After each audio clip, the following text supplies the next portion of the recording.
We go on to 10. This is an important item. It's been a complicated situation for a long time. Is to receive a presentation on the district cost center separation and the Proposition 218 process. I just want to mention that because it's been complicated, I wanted to give this a lot of time, and hopefully all of us will walk away with clarity and a comprehensive understanding of this difficult situation. We're going to stop at each section for questions. All right, does that make sense? What I mean, each section, like the first section being the old document for us, with us and the agreement, right? Then we'll have a question and answer. Then we'll have the board action that created the ordinance, and then Q&A. And then there's a third piece. It's a little study. All right, everybody ready to dive into this? You dedicated time, I figured 15 minutes and it'd be around that. Well, you might be right. I just want to make sure that everybody is really clear, because it's complicated and it's been going on a long time. So hopefully we can make it as straightforward as possible. Thank you. Good evening, board of directors and staff and members of the public. Since it sounds like we're gearing up generally for our next Prop 218 process, and some other questions of confidence, Ben, and going back into preparing this, it's been quite a while since we've actually sat down and gone through Prop 218. And so I think this evening, what we kind of like to do is just jump into it, go over some of the history of Marina Coast. Taylor, you go to the next one. We'll get kind of into some of the history of Marina Coast and how it wound up with these various cost centers. We'll touch on Prop 218. I don't expect we'll get too deep in Prop 218, but we'll get it as kind of the main nuts and the bolts is how it affects you folks in the rate setting process. We'll walk into some of the different features of the Marina and the ORD cost centers. We'll walk through actually the Corolla 2018 cost of service and rate study, since that was the last time since we went through this process, and then there's some final issues. Just some opening things to point out. Just if you look at the map on the right, I'm sorry, go back, Taylor. If you look at the map on the right, the top part red, you all are familiar with the Marina boundary. Just note the size between the Marina boundary and the ORD boundary. I also did want to say, you know, President Schreiner, you mentioned kind of how it's complicated, and I did want to point out that it is unique for a water district to kind of an established water district to jump in and take on a different area and start servicing that area. It's unique, and it's even more unique because you have FORA, because you have the base closure. And so there's a lot of factors that go into it, but I'm hopeful that once we kind of run through it tonight, it'll go ahead and it'll make a little bit of sense. Taylor, next, please. These are all pretty basic facts. Marina County Water District was formed in 1960, and at the time it was water only, and that was to the unincorporated territory or community of Marina. In 1970, it got into the sewer business and started providing sewer to that area. In 1994, Marina County Water District changed its name to Marina Coast. That's also when Fort Ord closed. In 1998, Marina Coast Water District was selected as the water and sewer purveyor for the former Fort Ord. In 2001, we have the U.S. Army quitclaiming all of the deed from the infrastructure located on former Fort Ord to FORA and then to Marina Coast. And then in 2018 was really kind of the last and largest significant annexation. At the time, it was of the ORD areas that Marina Coast served or that were otherwise entitled. I would point out, and for simplicity's sake, tonight we'll mainly focus on water, the Marina Water Service District and the ORD Water Service District, but there's four that are applicable, both sewer and water, and the rationale for having those different service centers between water and sewer are applicable to both. The other thing I want to point out is no. So basically, from 1960 until 2000, so for 40 years, Marina Coast served only within its own jurisdictional boundaries. It had 40 years to kind of build and create a system that was marina centric. And that'll become important once we get into it for some of the rationale. The next slide, Taylor. So it's unusual for water districts to serve outside of their jurisdictional boundaries to begin with. Normally you have LAFCO that says you can provide this service. It's extraterritorial service under the government code for those sorts of things. LAFCO, basically there's conditions under which a district can serve outside of its boundaries. And the whole point of that is when you don't want a district to start serving outside of its boundary, induce growth, and the next thing you know, it's got a whole enterprise outside on its hands. It's not really accountable to anybody. So LAFCOs are kind of set up to ensure that everybody stays within their boundaries. These internecine battles, that's kind of the place where they're resolved. So the vehicle under which Marina Coast undertook to provide this extraterritorial water service started with this March 13, 1998 Water Wastewater Facilities Agreement. That's between FORA and Marina Coast. That really kind of set the stage, the terms under which Marina Coast would start providing out of bounds service to Florida, water and sewer. Roger Massoud has a kind of an interesting point. He likens. Sorry, Council Hobbs. You want to ask questions, sorry? Well, it's not a question to say, and I don't know whether this is particularly germane or instructive, but okay. Prior to this date, the Army looked around for someone to operate the system under contract to the Army. Okay. And they hired us. But this was, I believe, before that date. So we already had some experience with approval of the Army in this regard. I see. Okay. Please feel free if there's questions. Don't worry about me. I just have a question. Sure. Okay. So I'm reading paragraph 1.2. And I believe that provision, government code section 67679, I want you to register this, is in a portion of the government code that is no longer enacted. It's dead. Okay. So anybody that there's nobody now that dictates what FORA does, or any rights that were empowered by that act died also. Just file that away. Sure.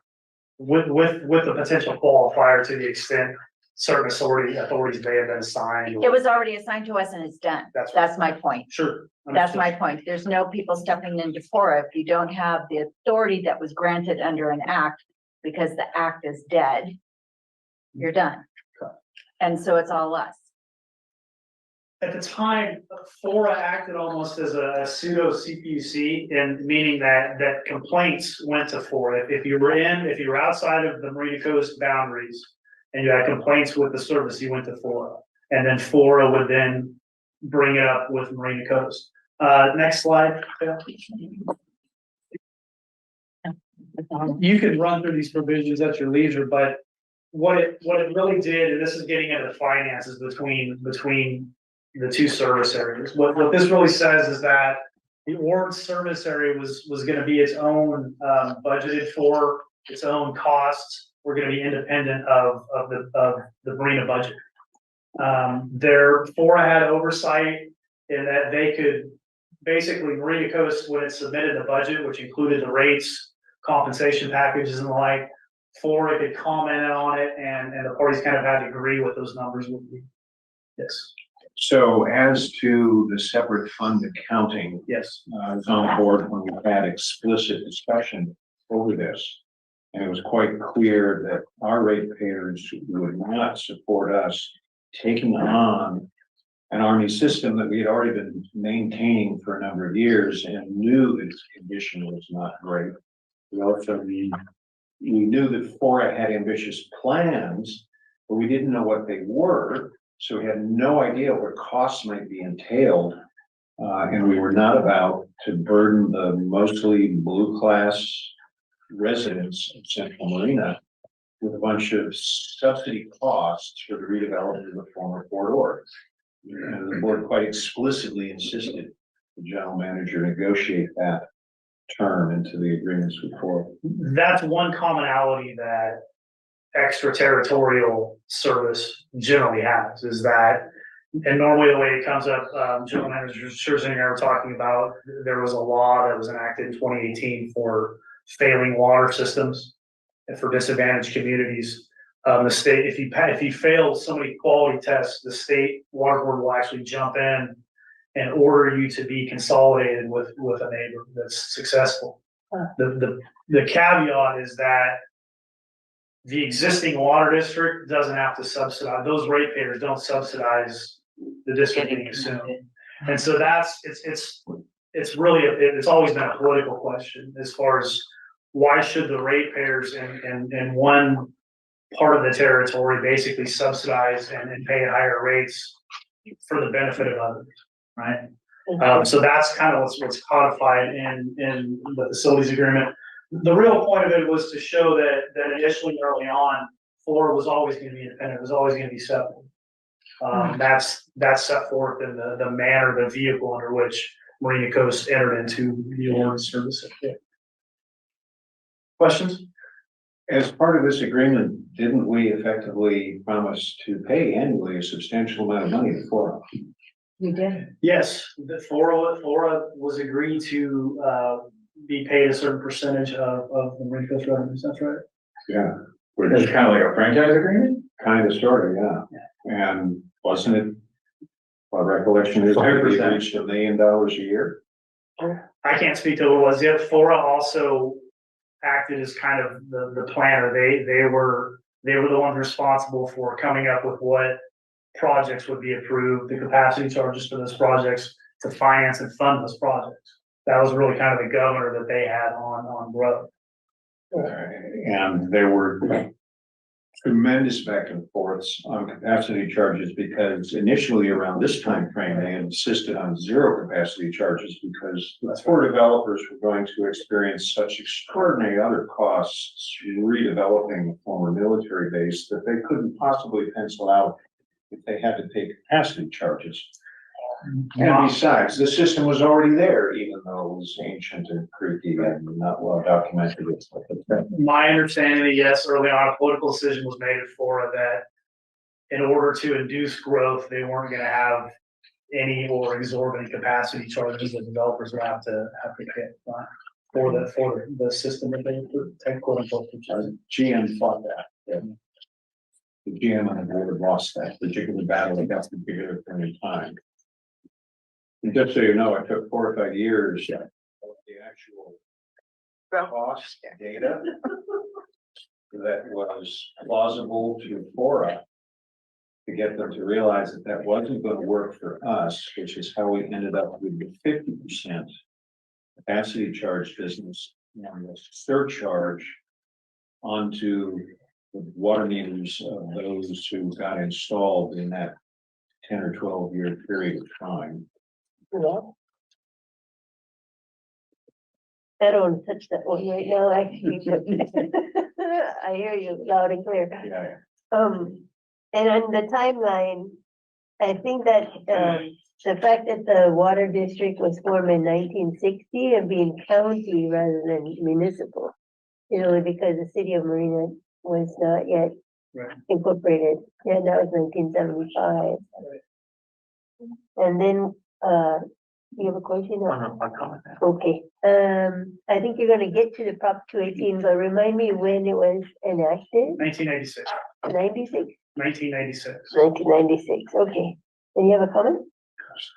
Yes, so just to kind of solidify this agreement is here before us because you're showing us that from the very beginning, there was a separation of Central Marina and the Ore community, right? As far as the cost. That's correct. And this facility agreement drove a change in the ordinance, or that's coming next? That's a part of it. Okay, That's a part of it. okay. Yeah. Well, I guess the real issue is that there wasn't a need for an ordinance until because there was only prior to that, the date of the ordinance was 06. Prior to that, there was only the marina, so there was no need for an ordinance for the separate cost accounting. So at the time, all that was needed was this agreement then, to separate. Yeah, I don't think that at the time, I don't know that, and again, I can't speak to that, I certainly wasn't there, but there was no ordinance, because I don't know that everybody had a handle on exactly what they were getting into and on what, because this was brand new, on what the relationship was gonna be like. And so the ordinance itself was a function of the experience of going through several seasons with Fora and the difference in expenses. So Fora had a sunset date, and I eventually began asking some questions of predecessor council. What's gonna happen then when this agreement goes away? And there were concerns expressed by their board members. Well, once we annex the word community, in the next election, or next over a period of 4 years, since we're at large, all the directors could come from the org community and decide to completely reverse this and start forcing Central Marina folks to subsidize what was going on the former Fort Org. So that was the reason for at least creating this ordinance, But to memorialize the separate cost center issues. I think the ordinance say until such time as the. And we'll get into that, and we'll get into how, with or without the ordinance, Prop 218 is gonna dictate what can and can't be done regardless. Now it does. yeah, that's why I was asking about the timing. Yeah, so Prop 218 was 1996 and the ordinance was 10 years later. Okay, So you can go forward to two slides, please. One more. These are just a few basic differences. On the left, we have the Ord water system. There's 158.22 miles of pipeline compared to the Marina water service area, which is 48.15. The actual water delivered for Ord is 760,100 cubic feet to 6,380 customer accounts, as opposed to 590,000 over 4018.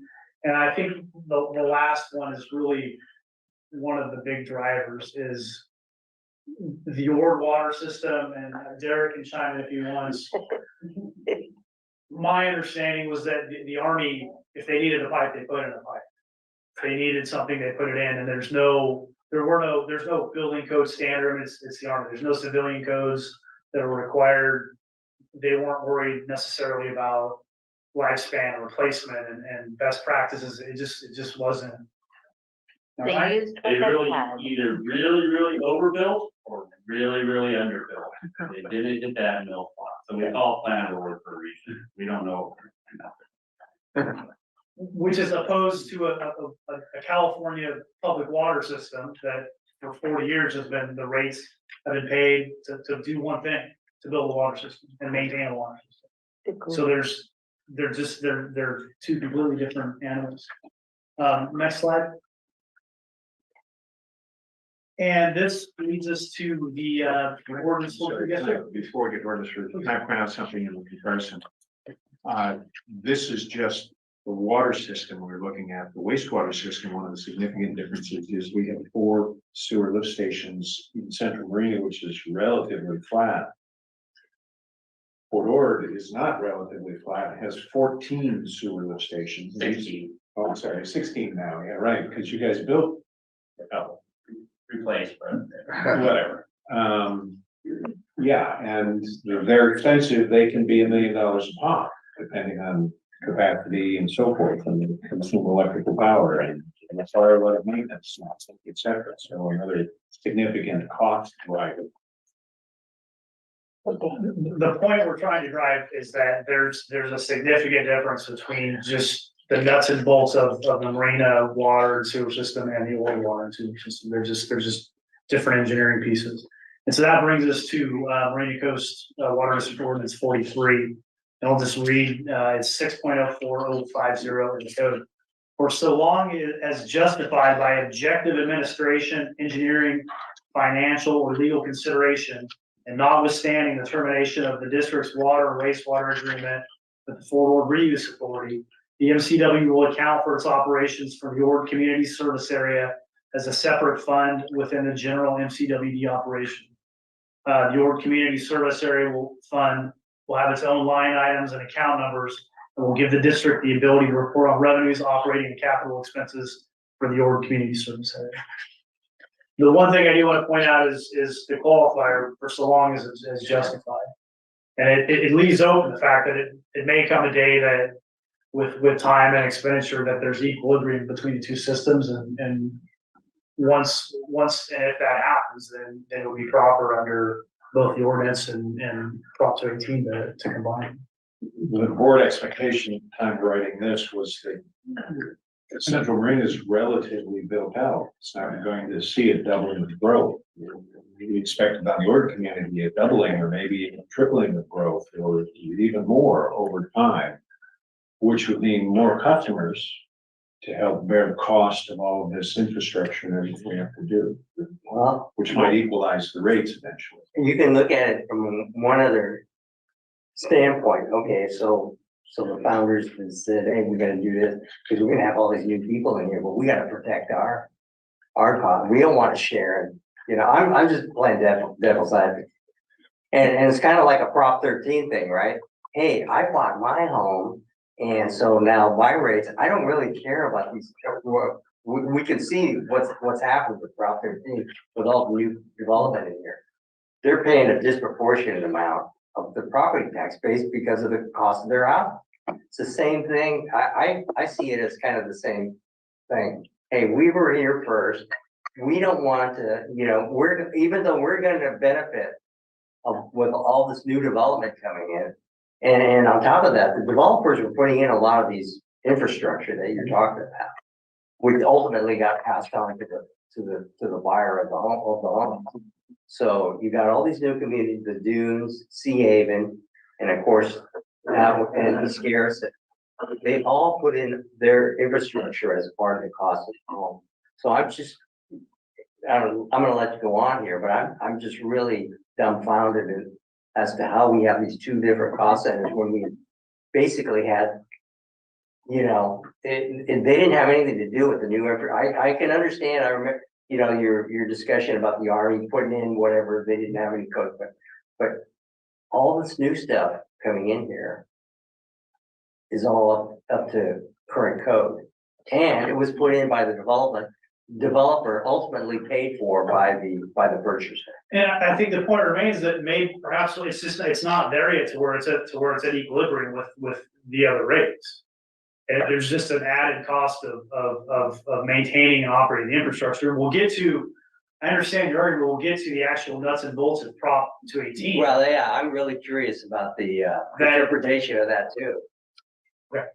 Okay, go ahead, Dr. Martin. So just to this point is that with our drive-through tour, isn't it though also that the developers added new infrastructure, basically within the framework of whatever is their development?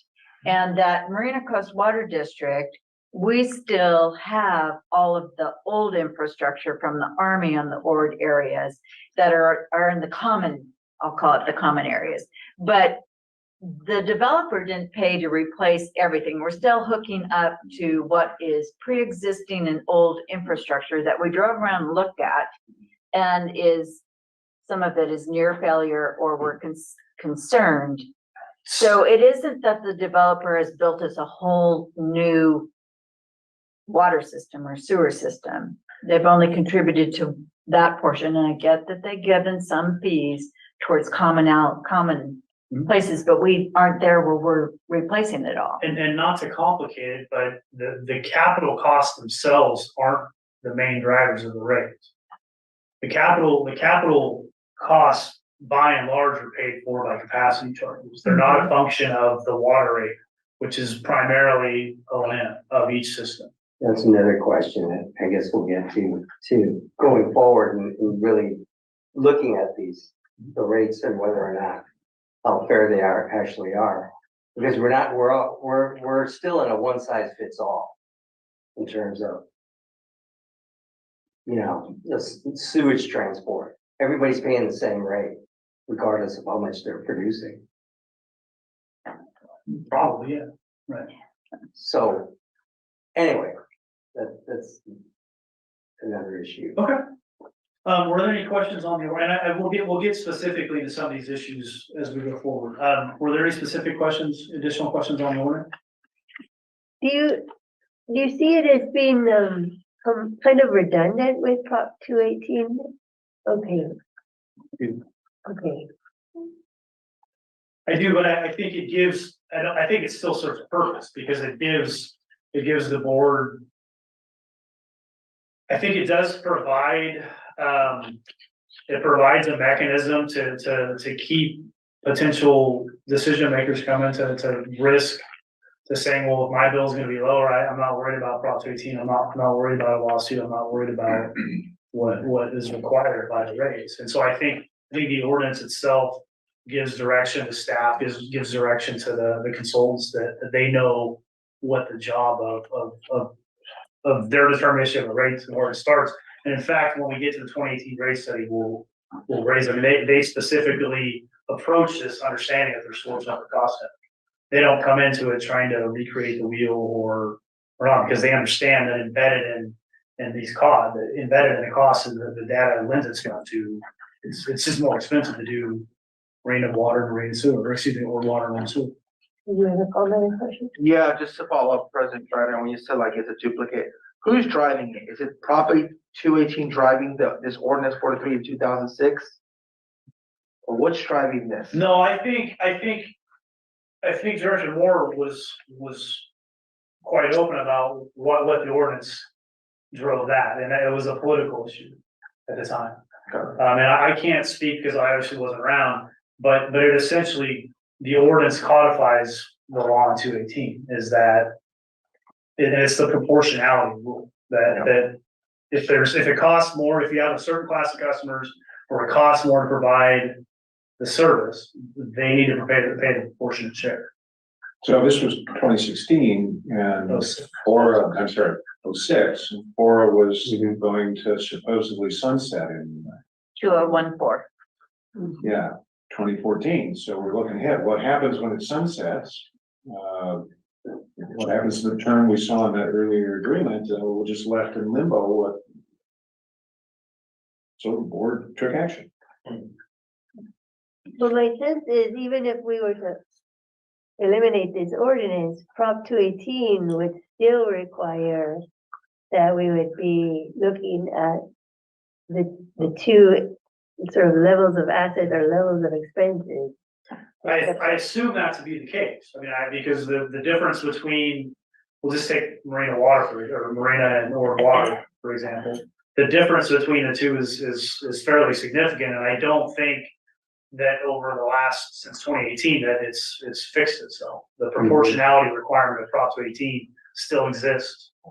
Okay, But Prop 218 could be modified, you know, who knows, for the future, so. I did hear a legislative update. Sounds like it's gonna get more stringent if anything, but I don't know if those pass. the legislature. And what if we find out, and it's happening now, that, if you go to the next, you haven't gone to the next slide. The amount of a fee imposed must not exceed the proportional cost of the service attributable to the parcel. But that's been ongoing. I mean, this whole one size fits all approach. You're overcharging people. People are being overcharged. And what happens if that's discovered over all these years? Can they go back and say, I've been overcharged all these years? Who's being overcharged? I guess is my question. Well, people for the service, to have their, I should have brought a bill here, and so you can see the line item in the water bill. There's a separate charge to have your water sent out to the plant to get it, treated. I mean, all I can tell you is, To the parcel, so you have one person with one toilet living there, and they're paying the same amount of money as somebody with a family of 5. You're talking about the wastewater. Wastewater, the charge. the specific line item. Okay, I mean, I take what you're saying, Yeah, I know you're kind of going over it, Jeremy, but I'm talking specifics here. Okay. So I'm just kind of curious what would happen in that case? I mean, I can talk to you about it offline, or if you want to get into the actual process, they would need to submit, file a claim for a refund. And they would need to come up with documentation as to why they're owed, and then the board would have to consider it, and just like any other claim. Well, that's what I'm kind of wondering, being here on the board, maybe looking at some possible liabilities. But so just to clarify, you're saying that people are being overcharged because a neighbor, there's one person in one house A, and there's 4 people. Same size house, same house. Yeah. But one person living there, Yeah. next door they have a family of 5. Yeah.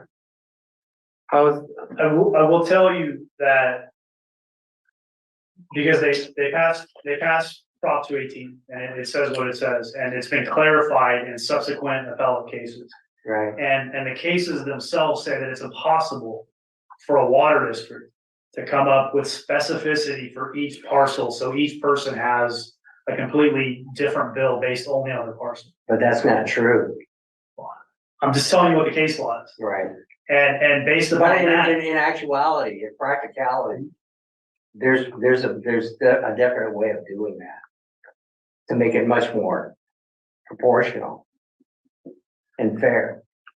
Okay, and I think that's a different conversation to have. Yeah, exactly. As far as what you want to see and what you think needs to go into a rate study, Right. because that's where all this occurs, is in the rate study itself. Right? Okay. To clarify though, the cases basically say that it's impossible to get if you have 1,000 customers, it's impossible to get every customer with the exact certainty of what their bill is. So it allows you to group customers into classes. And so long as the classes pass the reasonable cost of service, and that's what suffices as far as Prop 15. That's what the law.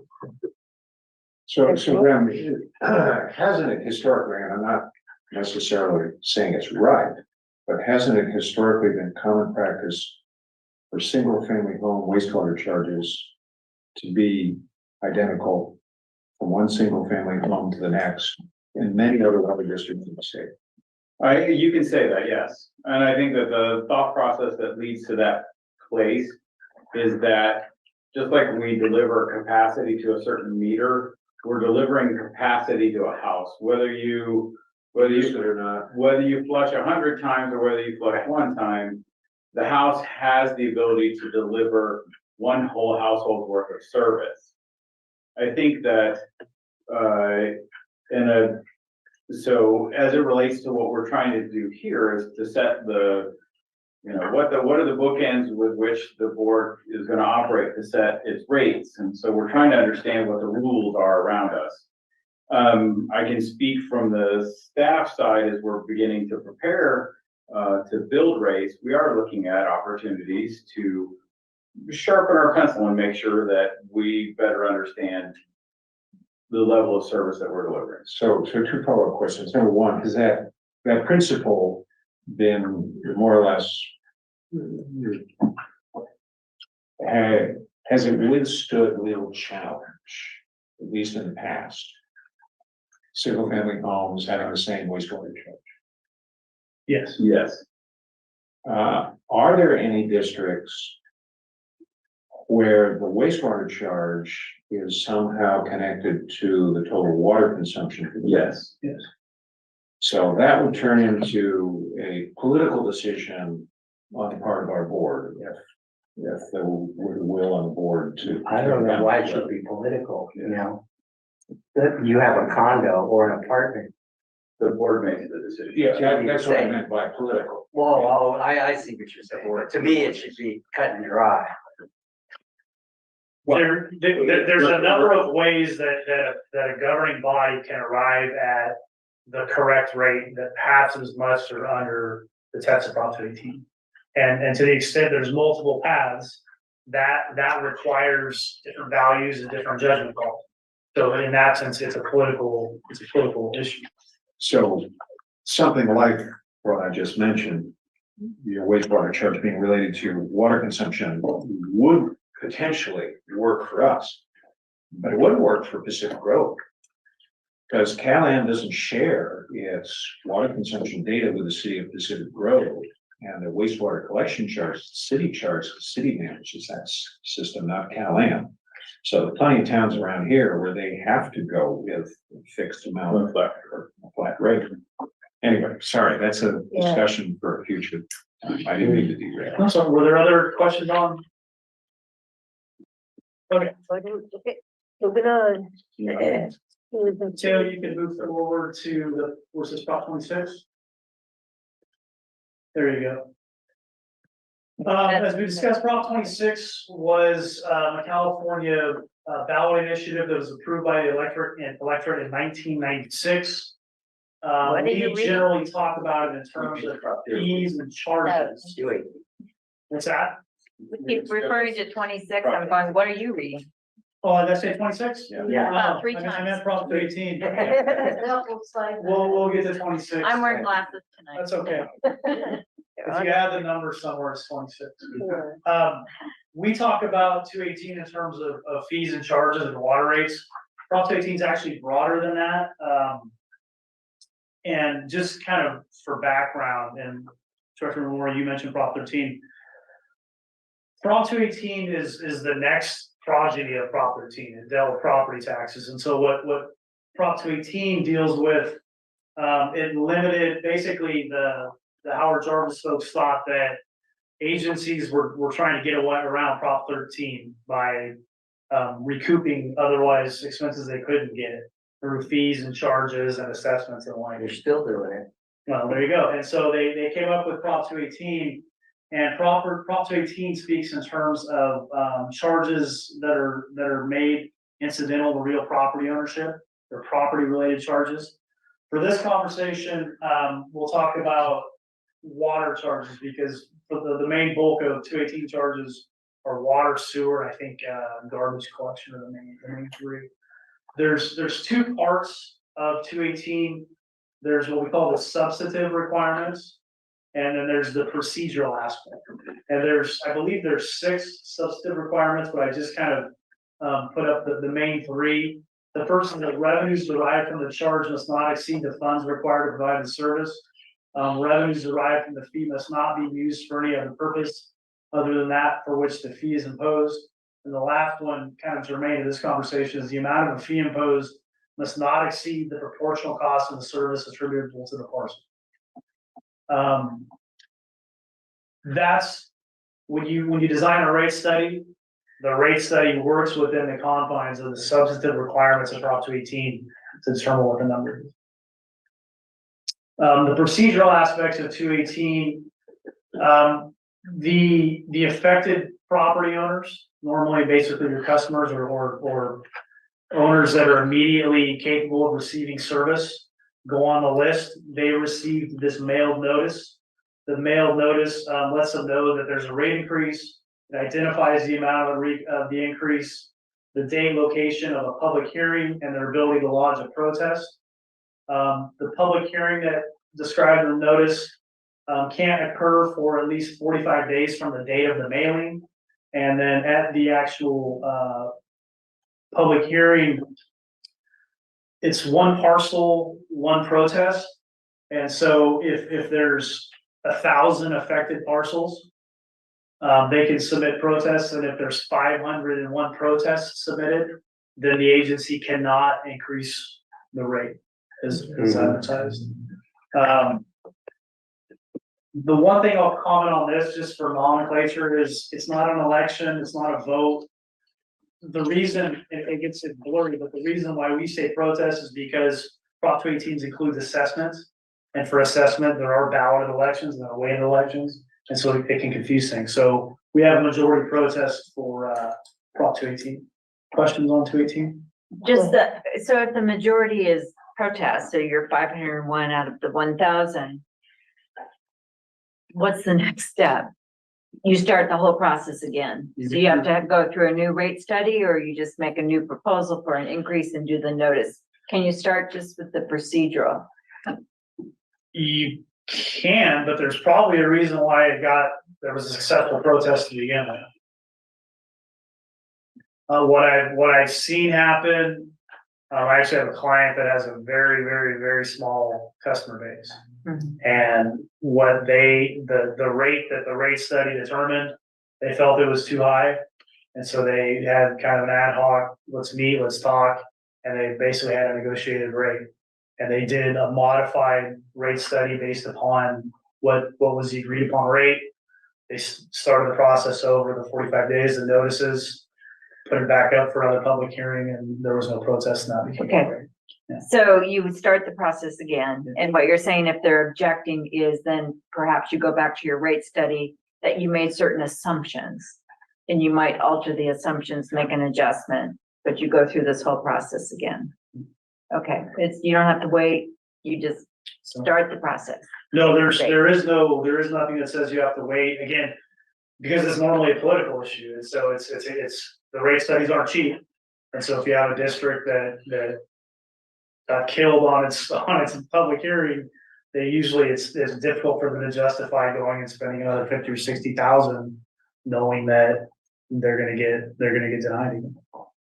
So they come up with something completely different, is in my experience. So Paula knows, I think, probably had something to do with this, that you want to comply with procedural requirements pretty closely, and that gets complicated, particularly at CSUMB, where there are assessor parcel numbers for houses sitting on land that has a different assessor's parcel number. Not sure how that gets counted, but we send notices to both. But tenants can also submit a protest. Property owners, I understand it. There's a split in the authority in the case law, and the rule that most jurisdictions follow now is that if the tenant is responsible for paying the bill, then the agency can honor that protest if they submit it. But only one protest will be. There's only one per Only one per person. Yeah, But then how per parcel, then how do you administratively get proof they're paying the bill? That sounds like a nightmare for our staff. Well, you're assuming that there's more than 100. We don't generally see more In 2018, did we have 7? Maybe it was 7. There were 7 protests in 2018. Right. just, But you just want to make sure you haven't left any holes in your compliance with the procedural requirements. So one of those 7 then sues you and overturns everything. in the city of Marina, where we saw, because people came to city council to discuss this and lodge a protest or urge the city to lodge a protest, is because Abrams Park is one vote, city of Marina, the owner, because they are billed for their water and sewer through the rents. Preston Park is individually paid, so those tenants could lodge their own protest. So that was But it only one of those protests would have counted. for all of Preston Park. For all in Preston Park. Okay, So so you got Paula Pelosi. So this is why like trailer parks is a big deal, Yeah. right? Because one of the trailer park owners throws up a flag. Okay, fine, it's one vote, but they want to vote all 223. Okay, so But it's not that a you vote. can only do one, even though they're individually paying their bills It's per parcel. Yeah. per parcel. Uh-huh. So well, Preston Park is multiple parcels, so they would get multiple votes. Mhm. So you counted the parcels, they might have 6. I don't know how many they have hypothetically. So 6 people could vote. Yes. Okay, great. So David, just going back to your comment about O and M, is that this one, this referring to the substantive requirement, revenues derived from the charge does not exceed the funds required to provide the service. So the service is the O and M cost? It could be, well, no, excuse me, the service, providing the service would be water and sewer. Oh, And so whatever it costs us to provide water and sewer, we can't charge more than but in that service is the O and M cost, right, to maintain? that's what, again, it doesn't have to be that way, but for Marina Coast is set up So that is the bulk of your charge, yes. There are some capital facilities costs and we'll touch that, so you're aware of it, but yeah, the bulk of those costs are on that. Financing costs. But going back to the examples that we're talking about wastewater, there's 16, right? Wastewater lift stations. That's a huge O and M cost, right? Yeah. Which would be different than the O and M costs in Central Marina Marina. with 4. So when we're talking about fair, we have to realize what we're talking about. Fair is, you have 14, you have to maintain, 16. Fair said 16 compared to the 3. And that's included in that service, Yes, so. and it's like that across the board, right? There's 2 tanks to 5, there's 2 wells to 5, 2 tanks to 7. There's, the proportionality, oddly enough, it's 75-25. But overall, it's 1/3 to 2/3. So it would be, Rita, I'm sorry. it's more than, it's more like the district assets, if you will. They're what are requiring to provide the service. So the cost of the service to that parcel doesn't matter who's in that parcel, it's numbers of parcels or numbers of accounts for that are paying those costs. So I'm just kind of thinking in my mind, I usually use 1/10 the average use of water at my house, but my parcel is a single family dwelling, just like just like a lot of other parcels around me. Those parcels have to pay, even if my neighbor loves gardens and puts a lot of vegetables in the gardens and uses more water, we're still supporting the cost of the district, like the assets of the district. And so it makes me think that it's more, I'm not complaining about my meter charge, but I don't pay 1/10 of the meter charge just because I use 1/10 of the water. I pay into the system. It's kind of like emptying up in a poker game, maybe. I pay to support the system that can provide the service to my parcel. And I think that's kind of what Rim was talking about, capacity. We don't control how much anybody uses. We don't dictate, maybe 1 month you use more, 1 month you use less. The service we're providing isn't just the amount of water that comes, it's the ability for you to, at any time, to use whatever you're up to. And that's included in the bundle of what the service. The fire hydrants, everything. Yeah, That's correct. okay. But that's a good question too. What's the breakdown of the meter charge? What's being paid out of that charge? What's the breakdown? That's the rate study, isn't it? Yeah, Right. Yeah. the rate study does. That's what we'll find out. Yes. Okay. What's in there? And one of our touch points and obligations as a board is, this is the difference between fixed costs and variable costs. Okay, We have a variable charge in terms of a consumption rate to try and encourage through financial mechanisms, water conservation. No, don't say that. That's not true. Price elasticity of demand is not why we do tiers. That's right. That's San Juan Capistrano. Don't go there. No, but what I'm saying is the more water you use, I'm not talking about tiered rates, the more water you use, the more your bill is going to be. All right, so even if we just had one tier, we're still gonna have a fixed cost and a variable cost. The political question for the board is whether to match those up exactly with our real fixed costs versus our real variable costs. Yeah. And sometimes to do that, we be maybe higher fixed costs and lower variable costs. But then you lose the connection between consumption and your bill with your rate collection.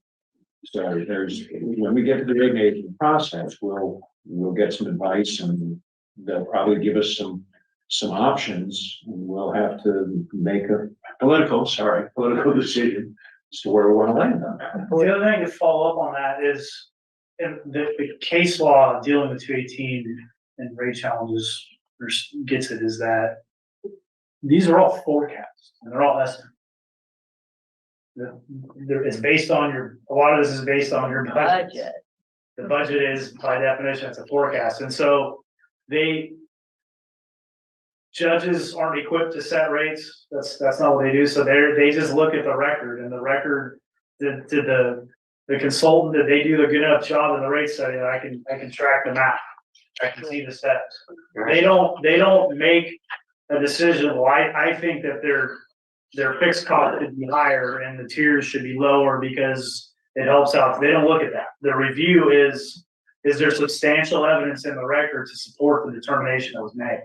And they acknowledge that, you may come, unless it's completely out of whack, yes, you may have evidence, physical evidence showing that, well, in year 2017, you estimated that it was gonna cost, $100,000 for O&M, but it's only $90,000. Well, that's for the law, and that's a trifle. They don't get into that. All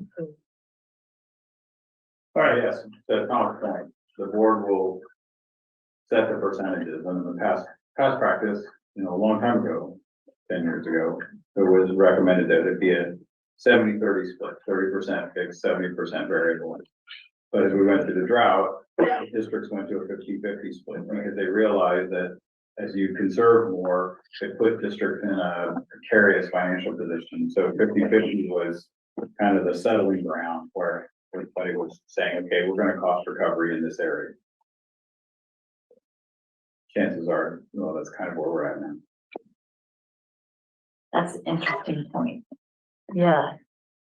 Okay, we ready to take The small print, the next bit to our, Yeah, this, next slide there.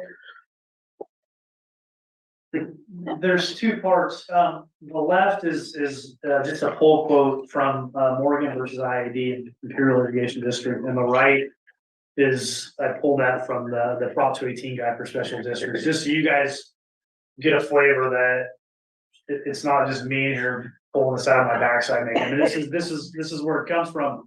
The 218 special districts guide talks about it enshrines what the proportionality should be talking about. And the Morgan case talks about the different customer classes and the different rate classes.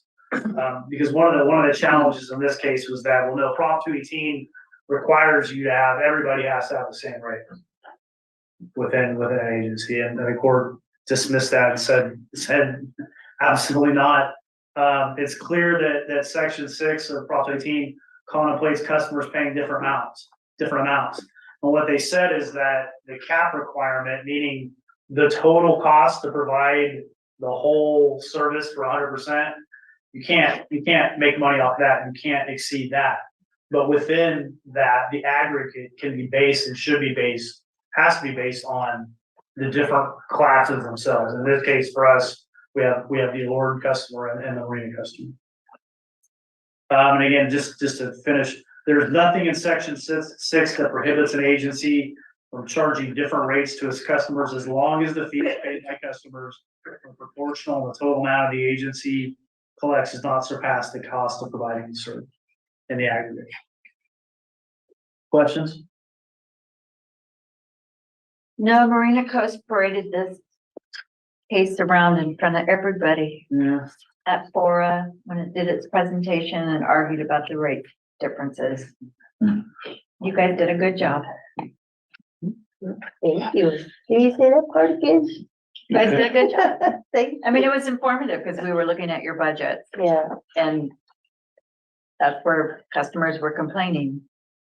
Why is there difference? okay, So, this fact that you educated all of us with a case law, that made me feel good about decisions. 218 is complicated and it elicits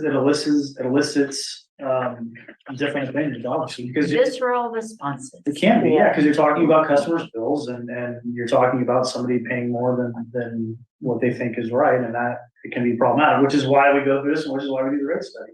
Next slide, Taylor. But it's still subjective. I mean, they were trying to get it as objective as possible, but you can't, you know, it's still subject to the people basically, and I don't disagree with that, that's right. I mean, until there's the robot or the AI program that can spit out the exact, we're left with judgment and it's forecasting. And like I said, all we're doing is working within the framework of the law. I don't want to get into it too much, but I do want to make everyone aware of Prop 26.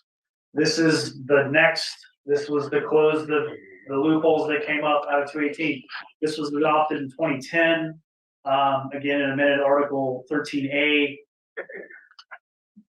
Basically, what Prop 26 does is it drastically changed the definition of a tax.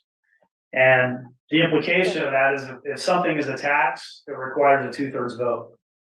And so what Prop 26 says is everything's a tax unless it falls into one of these 7 exceptions. And so for purposes of Marina Coast, it's not a big issue. I just want to make you aware of it. And what Prop 26 did is it allowed a lot of plaintiffs' counsels to bring kind of new and novel claims to rates that didn't exist before. One of which, let me read, since we're on it, let me read one of the. One of the exceptions for tax. So if it meets this, it's not a tax. It's a charge imposed for a specific benefit conferred or privilege granted directly to the payor that is not provided to those not charged, and which does not exceed the reasonable cost to the local government of conferring the benefit or granting the privilege. Where we've seen challenges to this is where an agency will collect as a portion of its rate for low income customers. And so the challenge is that I don't get any specific benefit out of that, but I'm paying for it. Therefore, it's a tax. And that's what a lot of those challenges are. Interesting. Questions?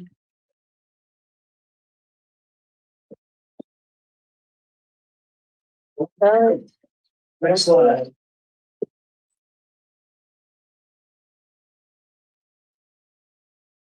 Probably in 2016, I'm guessing, 2017, the district engaged rural engineers to start on the cost of service and rate study for the 4 cost centers.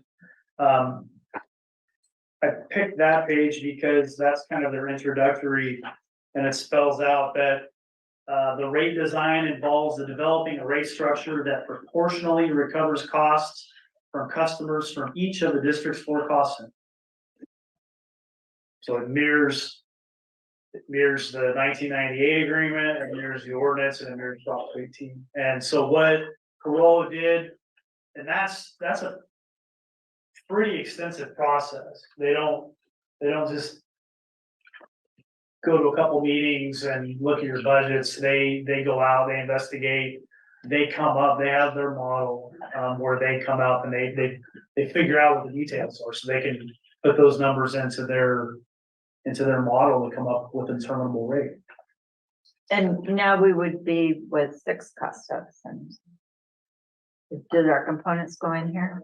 So they will, right? Because the cycle water has its own, it's gonna have its And own the rate GSA. structure, it's gonna get its own. And the GSA has its own. So this would be modified, So this will just say that instead of 4, it'll have 6. right? But this is from 218. Yeah. so- No, I understood that. I'm It's just gonna trying be- to say is that Okay, it's, the new 2. so in other words, they could charge you, even though you don't use it. Or get up to the capacity or whatever, they can charge you based upon what you could use. But you wouldn't normally use it.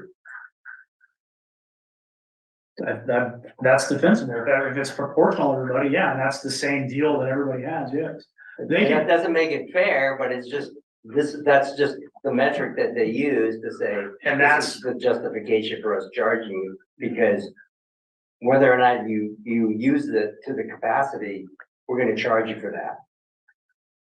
yeah, I mean, especially on sewer, because as it exists right now, is there a way of metering the How many actual times you flush? wastewater discharge? Exactly.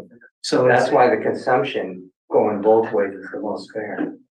well, but okay, and it may be, what's the cost to employ that method? Huge. No. I don't know. I mean, and so you're getting to a point of talking about ultimate fairness as a policy decision. Does it justify spending, I don't know. even if it can be done? I don't think you, yeah. I don't profess to know, I'm just, Right. those are the issues. Right. I mean, the only thing I would say, if I can, Professor Trainer, is that Director Moore, when you say fairness, to me, that's subjective, right? If they're saying it's proportional to me is fairness, right? That's what the Prop 218 is saying, it's proportional. Yeah. In an objective way. You keep adding a narrative of fairness, but that's subjective to your point of view. I'm understanding of Prop 218 that the way they try to put in this fairness, we keep bringing up that word, is it's proportional. So the question is, has it been proportional so far? From our studies in the past. So I would say that I wouldn't use the word fairness. I think we should stay with the language, because as we communicate to the public, everyone's fairness is gonna be a little bit different. And we have to stay clear with that, we are being proportional. Now, whether you disagree with that proportion, that's completely different, but I think we should be really careful about that word fairness. Well, my point is wanting to make it understandable and transparent. And what's more simple than to say, if you, for example, like me and my wife, we rarely go for 4 units of water every month. That's what we should be charged for our sewage. So simple, it's the law of physics. You take in 4 units, you get rid of 4 units. What's so complicated with that? If you have a large family, or if you have one person living in a household, very simple. They shouldn't be paying, even though they live in the same house, same parcel, they shouldn't be paying the same amount as a family of 5 or 6. That's ridiculous. Were you finished? Well, so sometimes when I think about problems, particularly, there's not an absolute immediate, obvious right answer to whatever the question is. I think about extremes. So we know that we have homeowners in Sea Haven and probably some in the dunes who bought second homes there. And they spend 6 months in Italy and 6 months here. So I gotta say, Brad, by your argument, for the 6 months they're gone, they should get a 0 bill from Marina Coast Water District. Right? 'Cause Well, they I don't use- wanna complicate things, but there are units in the dunes that actually have 2 meters. Why is that? That I have no idea. Well, that's what I'm saying. Oh, anyway, I didn't wanna get out and throw you off, but This is recycled water. Awful irrigation, but. no, they have actually 2 separate meters and they're being charged 2 separate. Rates. They get 2 separate bills. But anyway, I see what your point is, but no, That is that is secondary fair. dwelling. If they're not producing any, Exactly. why should they pay? There's 2 Well, different panels. because They have that certain meter fee, and that's what everyone pays regardless if they. you're only talking about the consumption charge, not the fixed charge. Okay, I misunderstood. And we'll be able to, when we get to the Right. state study, we'll be able. You can to- address those, exactly. Yeah, we can address them. You may or may not like the answer we get. No, but there could be like a certain, there should be like a minimal fee, regardless of if you flush the toilet or not. Right. But it shouldn't be more than your consumption. Okay. Oh, so just let me sorry, you. Go ahead, go ahead. Just to clarify, you're just talking about consumption, not the fix. You're okay with the fix being different, right? Well, that's what we're with the meter study. I don't know Okay. what goes into that. So, When you say meter study, what do you mean? It means the rate study. We'll look Oh, at fixed okay. costs versus. fixed cost. Okay. So I think one of some language change that's happening in the industry is they're changing the fixed fee to ready to serve. So that's the charge, that the ready to serve is all the infrastructure that's ready to deliver service to you. Cause it's different, but it's the vernacular. So, to Tom's example about the couple that's gone for 6 months out of the year, they may not be using their sewer, but But we're maintaining it, so it's there when they come back. exactly, it's a stand, it's the Well, whole that's thing what doesn't that fix, shut where down. we can easily agree on a fix, you know, hey, you have it there, you're gonna pay that. But don't overcharge someone that's just one person versus someone in the same house with five. That doesn't make any sense to me. Well, and I think that's to the point of what we're trying to do here is to understand that we're headed towards proportionality. Right. And the board and staff and our consultant are going to go through the forecast models and develop the data set necessary so that we can say, yes, we can go down that far. Is that how far we want to go? And does this demonstrate proportionality? Think how that encourages conservation. The less they use, the less they flush. But I think it's Jan, great. Jan, you used an example of your neighbor who gardens. And that water, so they're using 10 instead of 4, like you and your wife. And it's not going down the toilet, it is going into the ground. So they, based on your model that you're discussing, is that they would be charged for the 10 as if they were using the sewer for that all to be flushed. So there's just so many variables. And I understand, I've never done this rate study, it's gonna be the first time through. But I do understand that what you're articulating is, you know, what assumptions will be made by us in setting that. And those assumptions are the variables. So you're making some very good points and all of us will be looking at that and hearing your viewpoint is valuable. Tonight, I think you're just trying to tell us, here's the process, it's coming. We'll get to those variables when we start talking about the rate study and hire a consultant, which sounds like that's a monumental chore. Yeah, Director Memorial, you're gonna be wildly disappointed when I get into the rate study. There's not a lot in there in this go around. But Yeah. These are all issues that will come to bear. This is the structure of the law that you're trying to, And I'm just pulling Really get it. some pull quotes from the rate study to kind of show why they arrived at a higher rate within the framework. But this is really the meat and potatoes of our ratepayers. If anything, they're gonna know about and focus on are their. Absolutely. They don't care what the staff does here or whatever, they don't have a clue. And a lot of times I'll go out, I have business cards. The reason why I do that is to say, hey, do you know you have a board? And there are so many people that, oh, really? I thought I just turned the faucet on, the water comes out. That's all they care So about. it's an education, but they do know about their bills. Right. Yep.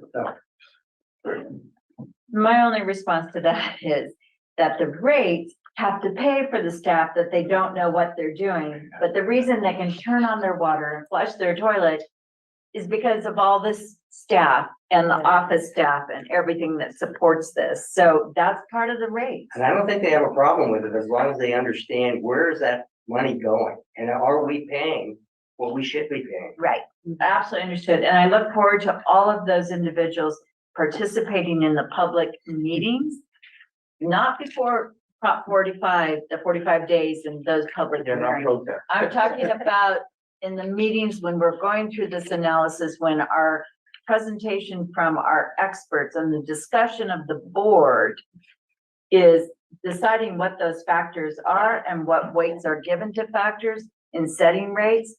That's when the public needs to be here. So our outreach committee can work on how do you tell people we're doing a rate study, come play the game with us. That's where the input is valuable to each of us to understand that it's not our perspective, it's a collective perspective of all of our clientele. The customers, you guys call them. You better go out there and pound the pavement to get it. I will. Because it's gonna be the same group of people when you're looking at each other if past is. Not gonna vote then, please. Well, I just consider this a public invite, so. Fair enough. Anyway, Taylor, next slide, please. These are really just the basic numbers, on the right. this is from the 2018 Corolla study. It shows, the Marina water O&M costs and the lower highlighted line. I'm gonna just for fiscal year 2023, the O&M costs are 4.287. And then if you go down during that same time period, the water O&M costs are 7.705. That's the difference between providing O&M for both of the service areas. The direct costs for that. I will also point out on the left at the top, I don't want to mislead because the capital issue is not, it's not a direct function of the rate, but I do just want to point out the disparity between the estimated capital costs between the two service centers. For Marina Water, it's 317, and for Old Water, it's 854. The table below, I do want to point out there is a portion of capital costs that are rolled into the rates and recovered by the rates. And it's paid by existing users. And Marina, correct me if I'm wrong, that is a certain portion of debt service for capital replacement. Yes, so, but the board gets to decide what its capital tempo is, right? Are we gonna run a $5 million program, a $7 million program, a $10 million program? And that's something that our budget and engineering committee's been working on. And it wouldn't let me highlight the numbers. So for the existing users for the capital component of the rate for the Central Marina water service area, 1.67 million. For the Ord community, 5.08 million. That does have a direct bearing on the rate itself. Questions? A lot more capital investment in your community, surprise. And that is a direct bearing on the first slides we talked about. I mean, there's just completely different systems. It's a bigger system, different quality. Okay. Question? No, thank you. All right. Next, please. So these figures on the preceding page were the direct costs. There are what are called indirect costs, and Remy, you can correct me if I'm wrong, but my understanding of that is those are costs that are shared specifically by each of the cost centers. For example, some admin and what is it, like customer billing, right? There's a cost in that. Internal services, so things where, so finance providing services to our O&M functions. Those are, I don't want to call them soft costs, but it's an internal service cost. Wouldn't you say all the folks from staff sitting in the room tonight are those sort of unallocable costs? You can't say this goes to the Ord community or Central Marina. So that one can do it more than most. He can do it also. He's stuck in the GSA, but also lives a certain portion in the water resources. He's total overhead like me and Paula, we can't do anything without her. So she just gets her own cost. There you go. But I think for your question too, don't you in the field have a thing where you tell a computer which area you're working in? Yeah, When you're in the field. that's what I'm saying. Yeah. These gentlemen over on this side of the room, Yeah. we can book their costs to the specific sub accounts quite easily. But my point was not right this instant. No, right now, Oh, yeah. they're working on. General. To everybody. You're the volunteer. They're all volunteers right now. They're all exempt, so nobody's charging anything. Gotta get a little comp time here. So as the Corolla cost allocation study indicates, 23% of the total cost to provide service falls under these indirect costs. And so what they did is they did a further breakdown to how to divide and where to allocate that 23%. And they determined that Marina Water was 25% of that 23%, and Ord Water was 54% of that 24% or 23%. And those costs were split, it was customer building, GSA, some of the annexation, and then, the master plan costs for some of those. Questions?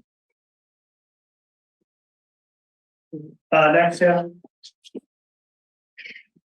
So based upon all of the studies, the budgets, the information, the working with staff, the coming to meetings, the sharpening of the pencil, this is actually pulled from the notice that was mailed out, This is what you mail?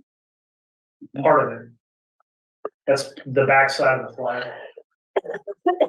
And what this is I've identified the actual rates, the ones that are highlighted in 2022. Showing the rate differential. Now, these are rate forecasts and we choose how many years in the future. Right? But is there a maximum? Up to 18, is it 5 years? 5 generally, yeah. So the board choice is 5 years and you don't have to spend staff time again on it for another 5 years. Right? So that's the good news. Bad news is the court cases, possible change in the law may affect things 5 years hence, the next time you have to do this. And B, those procedural requirements are pretty complicated. And now 5 years hence, who remembers what you went through 5 years ago? All of those. It's new board members also. And it's the board members, so it's a board choice. I mean, you could do one every year if you wanted to. You could do one every 2 years. You do it every 3 years, but it's pretty painful from staff perspective. So no surprise, I might advocate for 5 years. It's pretty painful from a board perspective too. I mean, Yeah. there's a lot of work here. But it also, the rate that you decide, the percentages, you can always go under what Right. you approve. So there is a lot of flexibility inside of the space you build. So if we perform better than expected and revenues are going well and reserves are full, boards can say, we approved a 5% rate increase in year 4, we're gonna do it 3. As long as you don't experience tremendous inflation. These are. Well, they're all factors, Yeah. case by case basis. Yeah, good thing that's not happening. Yeah. But it's like a lot of things, you guys, the rate.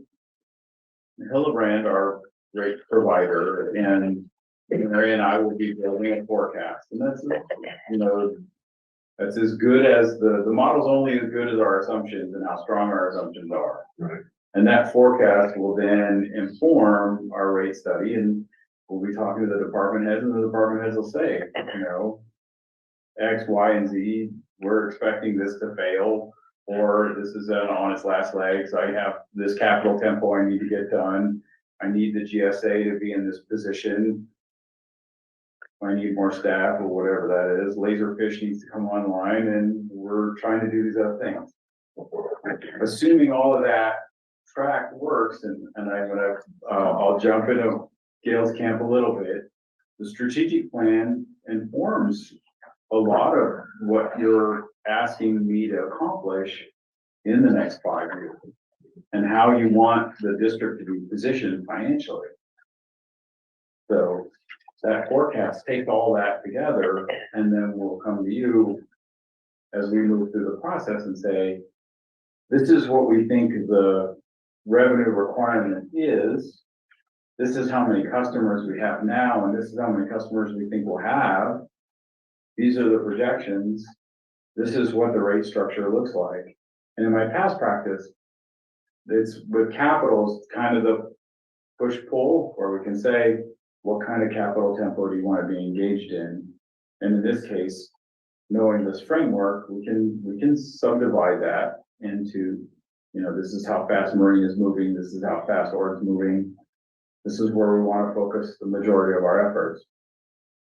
So there's a lot of pieces that we do to get us into a place where we're going to decide what this annual percentage is.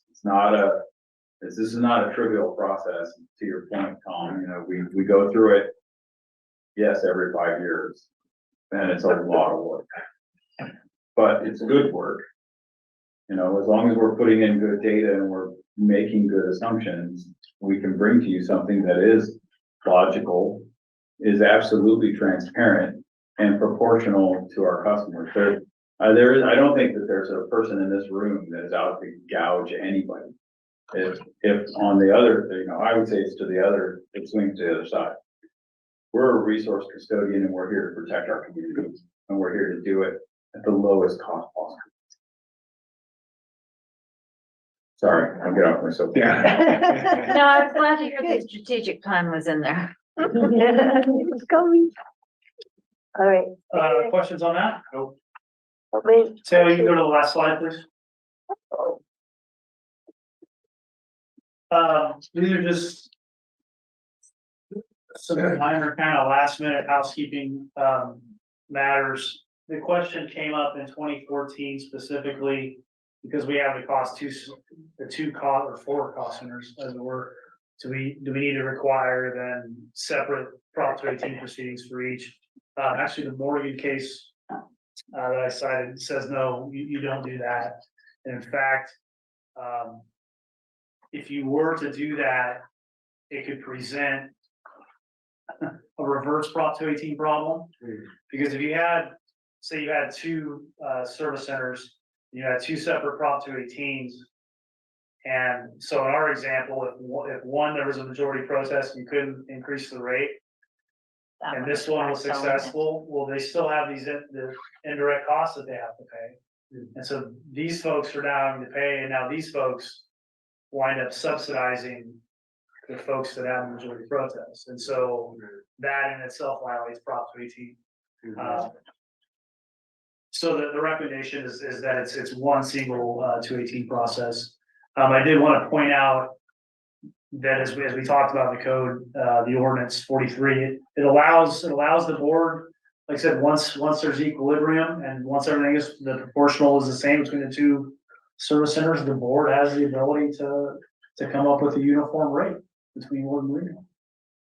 That day may be very far down the road, or maybe nearer than we think, I don't know. The last question is, I don't know whether or not you have an update specifically on what we can expect as far as the 2024 process. Where are we at in that, and what's the next? So the contract has been let to Mark Hillebrand Associates. They were the sole respondent to our query. We will be meeting them in this mode at the December meeting, where he'll go through the front end process that he will be going through. I'll be asking him to take us through a tertiary look at his rate making model, give us kind of the lay of the land, and talk us through the timeline. I am meeting with Mary and Mark and Martin to start preparing the PR component of it, and we'll be bringing that to the outreach committee as we move forward, so that we're trying to get ahead of it so that the public understands this is happening, to try to drive some participation, right? I mean, more is way better than less. And hearing those voices as we're preparing these documents and preparing to make the assumptions necessary and to hear the input, right? It's all super important, and we want as much participation as possible. I'm not putting a strong man anywhere. Anyway, so that's how that's moving.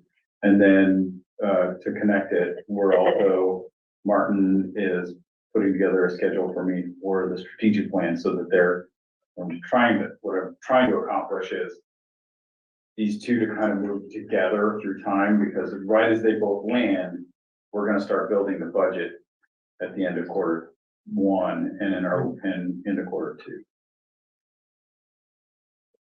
We're underway. Thank you. Any other questions on this?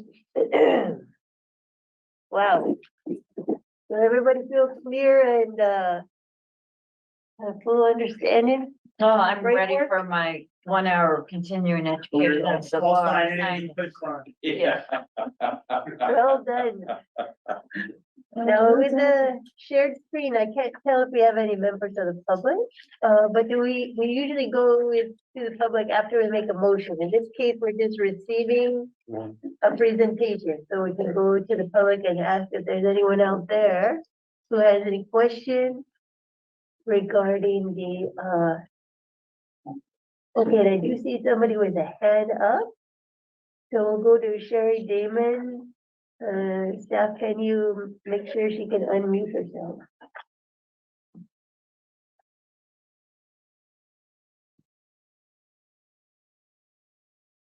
Strange, it doesn't show her muted or unmuted. No, but I think all the attendees are generally muted and doesn't really show. Maybe. Yeah, okay, so now Ms. Damon, can you unmute yourself? Yeah, Am I unmuted now? I yeah, hope. now I hear, yes. Okay, thank you so much. What a very informative presentation.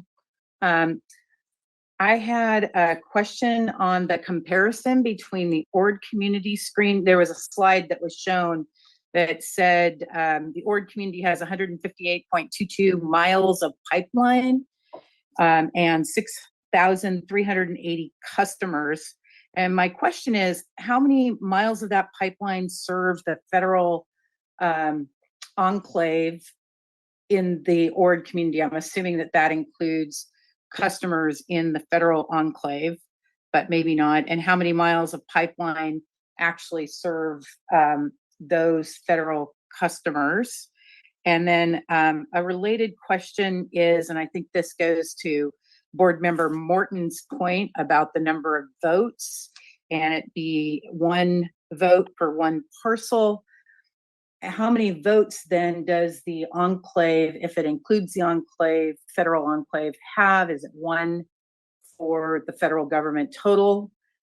And or multiple votes? And CSUMB, it sounds like, or the tenants, that parcel would only get 1 vote, even though there are several hundred customers potentially out there. Just looking for clarification on the data points. Let's not do a back and forth. When we finish with the public comment, we can address that.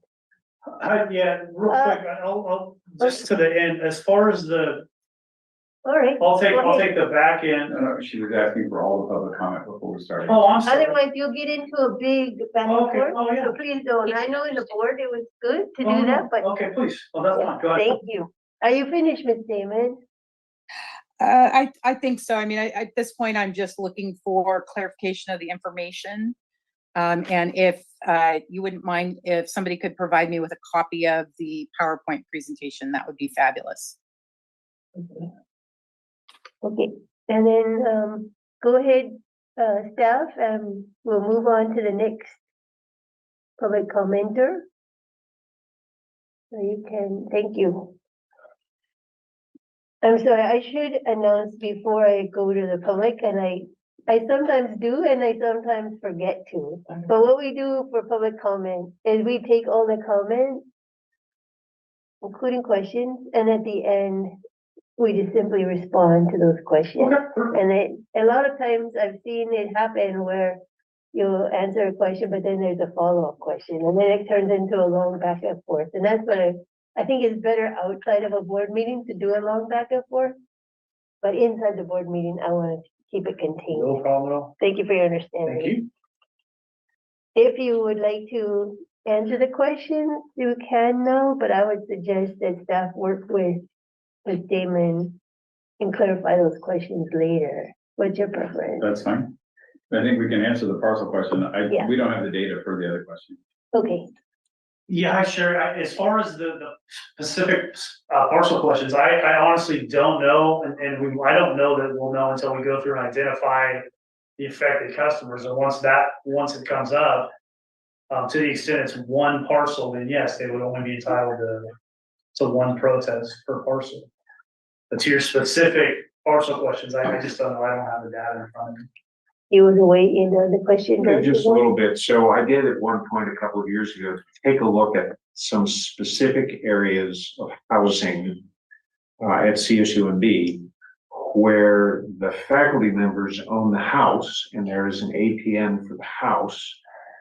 The house is a tenant on the land, and there's a separate, different APN for the land, which is owned by the CSUMB Housing Corporation. So the CSUMB Housing Corporation could put in protest, I suppose, on that one larger parcel, but any one of those professors could put in a vote on their house's APN parcel, as I understand it, or their. You just said no before. Yeah. It's the real property, The real property. it's not necessarily that there's individual units that have an APN. And again, this gets back to not having the benefit of seeing the layout of the parcel. I'm sorry, I can't speak to it real. I was told the last time we did this, we just went and got all the APNs within our service area.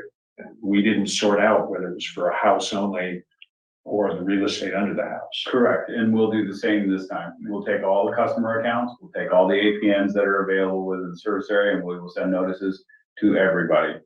Once we get the protest, Then we sort. then we sort out the argument, right? So all the trailers in said, whatever trailer park, the Snowy Mountain Trailer Park, everybody gets one. And when the protests come in, we will account for who's in what bucket. So maximum coverage, and then we'll deal with the vote on the back end. Okay, It is complicated, so, and we will get it clear before launching. Thank you for your understanding on that. And the copy of the PowerPoint can be provided. Absolutely. You'll follow on. Thank you for that, everyone. All right, then we'll move on to the board member, where are we? Excuse me. We'll move on to informational items. General manager report. I really don't have anything more to add to this meeting. Thank you everybody for all of the work. What's still, okay, then committee and board liaison reports, budget and engineering.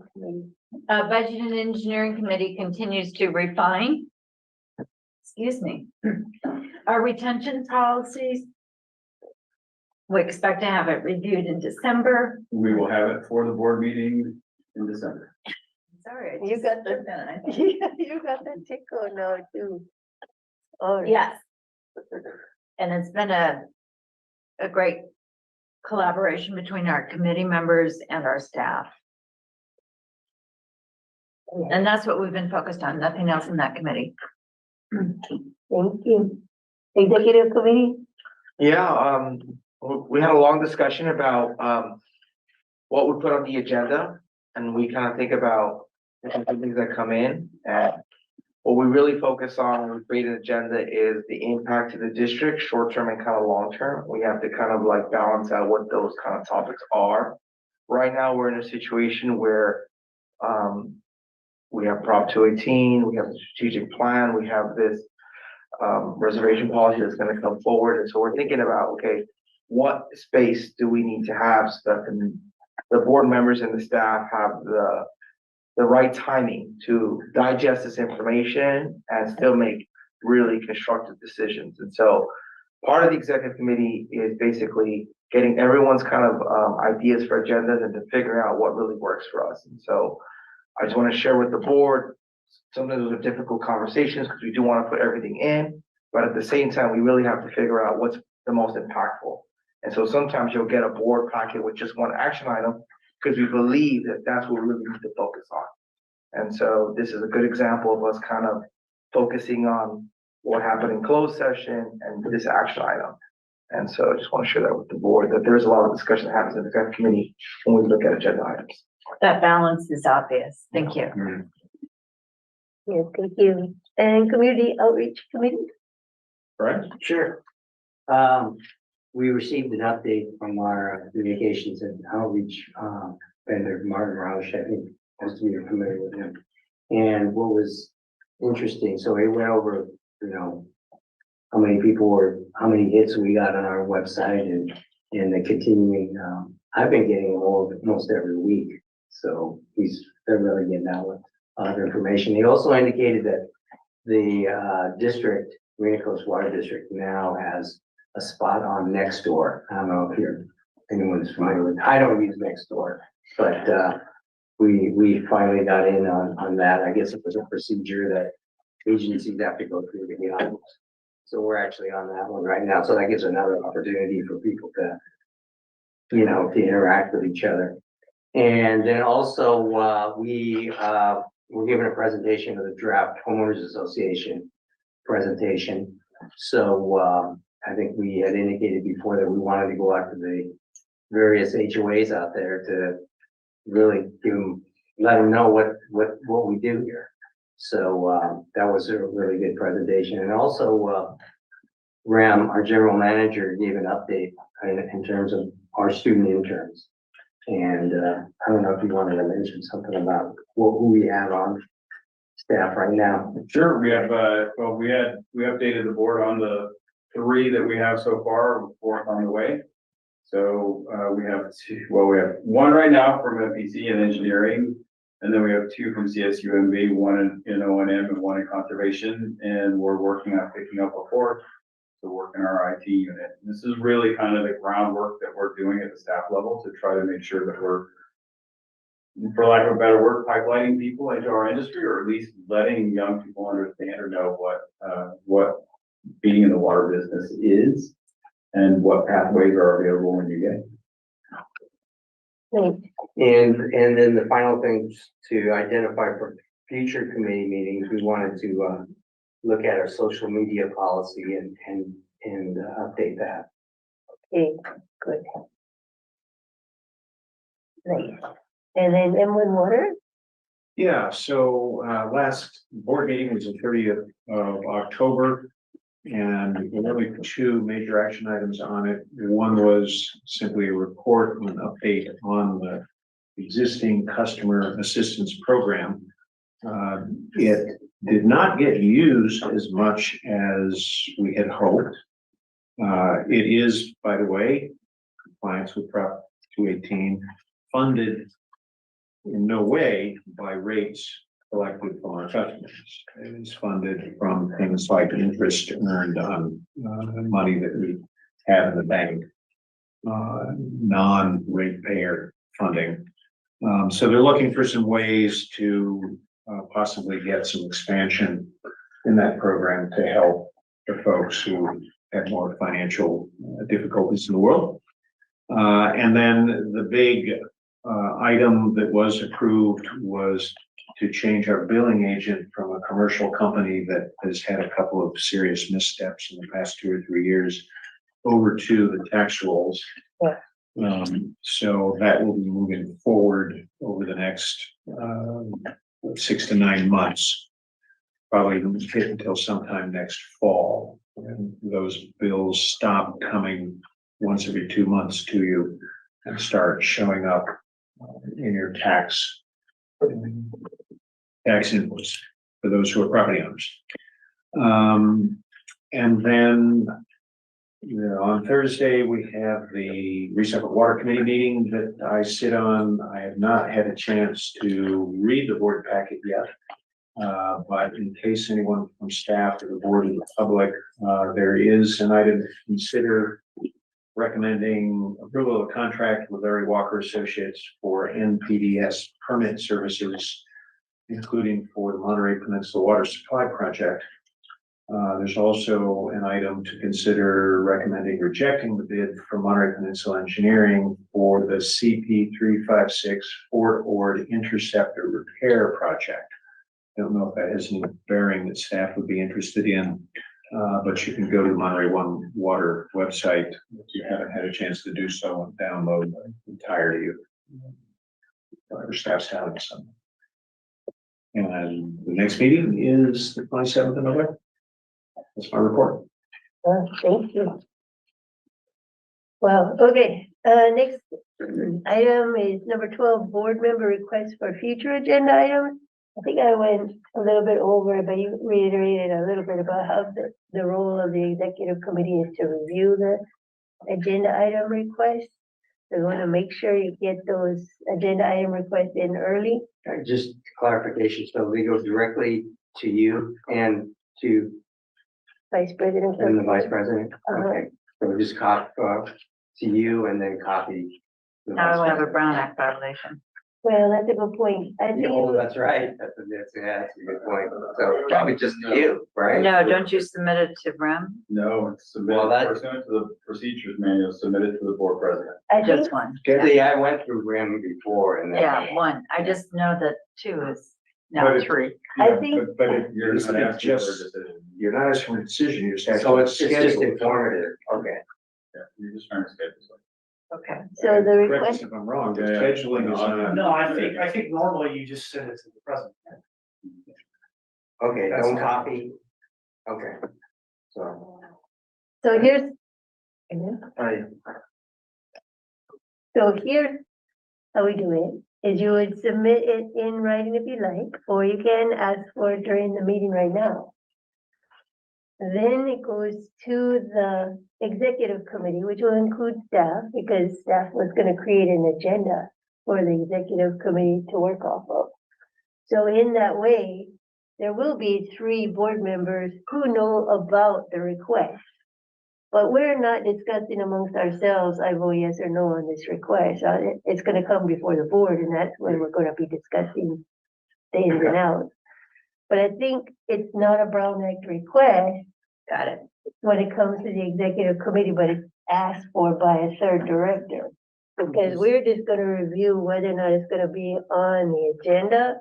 It may come as a solo item, or it may come as a conglomerated item, like when we discussed the 6 PM start as part of an overall, how can we make these meetings finish in an effective way? And the executive committee has an agenda that's posted, that's not a Brown Act issue, it's just the communication of that issue, emailing it to you and including Vice President Cortez, that it's better just if it goes to one person, then once it's at the executive committee, it's not an issue.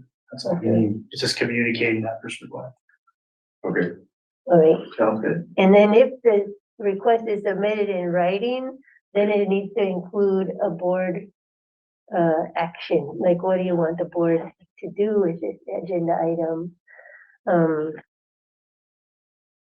If you ask for it in the meeting, you don't need to include that second part. And then it says in the board procedures manual, 10 days in advance. So if I look at the December schedule for the executive committee meeting, it looks like it's December 5th.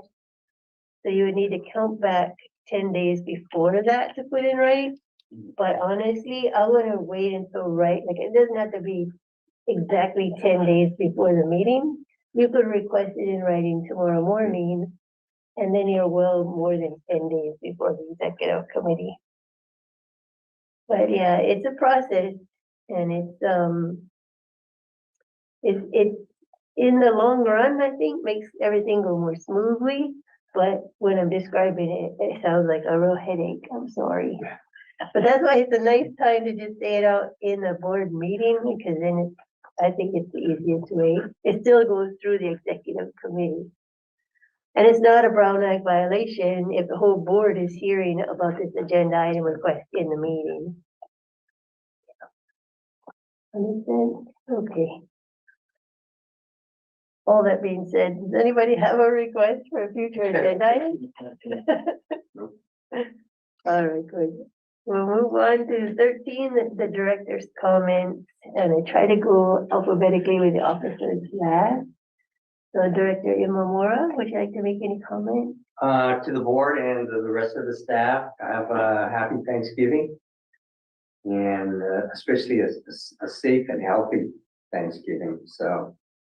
Anyway, again, I appreciate, I think I said this last meeting, I can't believe, it's been a year since the election, and it's been a year next month, my first board meeting, so it's just incredible. So anyway, thank you for your assistance and patience, because I'm still kind of on a learning curve. So thank you.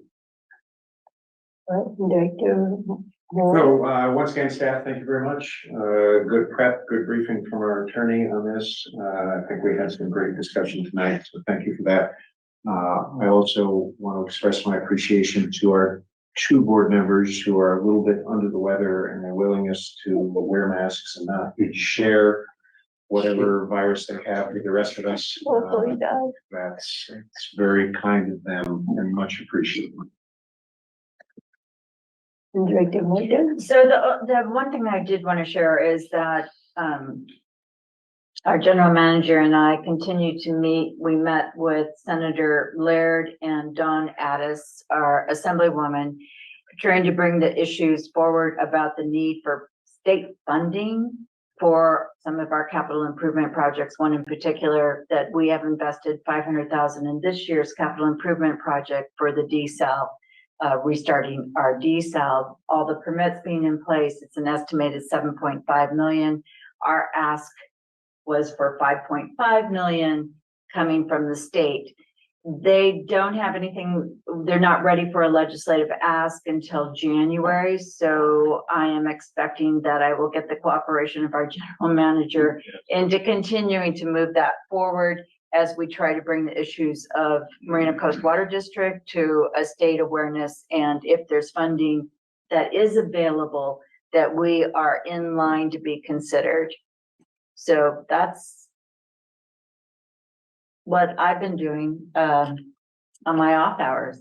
And other than that, I wish everybody a happy Thanksgiving. And I did want to say that Jose is correct. This is a really great family of people. When I've watched you and come to your events, and when I see Jose show up and rave about how all of you get along, it's really remarkable. And it's very moving. It was very touching to see that. So congratulations. And I'll take a job. You can't while you're a board member. I know. I was joking. Me. Vice President Gordon? I just want to echo Director Momora's comments. Happy Thanksgiving to all. Thank you for your service and thank you for everything you guys do. Sorry that I missed Jose Rodriguez's kind of recognition, but I just wanted to one story. Derek, if you can pass it along. We had Dad Reeds a few years ago. We brought out the Vector truck and he was our person. He was amazing with the crowd, with the kids, with the parents. They were loving that big truck and his big smile and what he did for that crowd. I mean, I still think about it. And when I walked in, I saw a smile. The first thing I thought about was Dad's Reed and just the impact he has in the public. And so I wasn't here to share that with him, but Derek, if you can, let him know that, you know, that's the type of person that when you see, you know, represents MCWD, I feel proud, the community feels proud, and the ability that he allows the public to just be familial is an important aspect to this whole job. So you can share that with him. I'd really appreciate that. And for all of you, thank you so much for everything you guys do. You know, you mentioned, I think, Bill Clark called in and talked about that day during that part of the meeting, and it was very awesome. It's true. It's really awesome how well he represented that day, and I think it goes a long way to building that trust of our community with the water district. The individual faces makes a big difference, and he did a really nice job. Yeah, and I also want to just take a few minutes because in our past practice, December's meeting is the time when we elect officers of the board.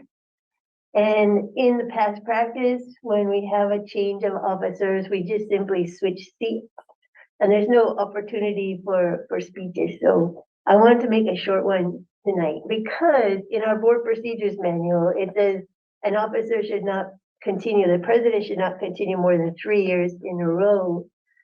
So this may be my last meeting as president of the board.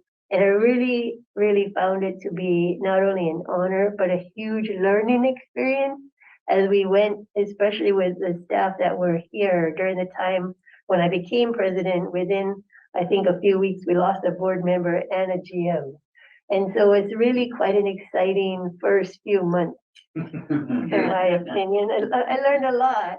I didn't expect it to be so challenging. And so I'm really grateful that things have sort of stabilized since that time, that we pulled through and we survived those first few months. But I really feel such a strong board that any one of us could be the president or vice president, any one of us could be the officer. It's a commitment a little bit more than what you are already doing to the time and the responsibility. But every one of us has so much to offer our community. And I want to thank you for all of you having such a great attitude toward our community and toward our work together. And my experience has been pretty life-changing, so I hope when you get your turn to be the president, you will find it also a good life change for yourself. And I think it's important for each of us in the role, but especially if you take on that role of presidency, to do what's best for the district. And that's something I occasionally see other people lose track of, but I think with this board, I trust, you would also always try to do what's best for the district as director or president. So I thank all of you. I'm grateful for this publicly owned public resource that we are working on together. And I too will echo the not the sentiment of happy Thanksgiving to everyone. And appreciate all of you. And are you gonna try to add something? I would like to, May, and just say that I very much appreciate how well you've grown into the job over the last 3 years. Oh, thank you. Very kind. There was a lot of growing, I'm telling you. Well, thank you. So sweet. This Yeah. whole meeting, from Jose to now, you guys just want me to have Kleenex. I know. It's really been a great meeting. Thank you, everyone. The next meeting is scheduled for just a week before Christmas, December 18th, 6 p.m. So we are adjourned. One.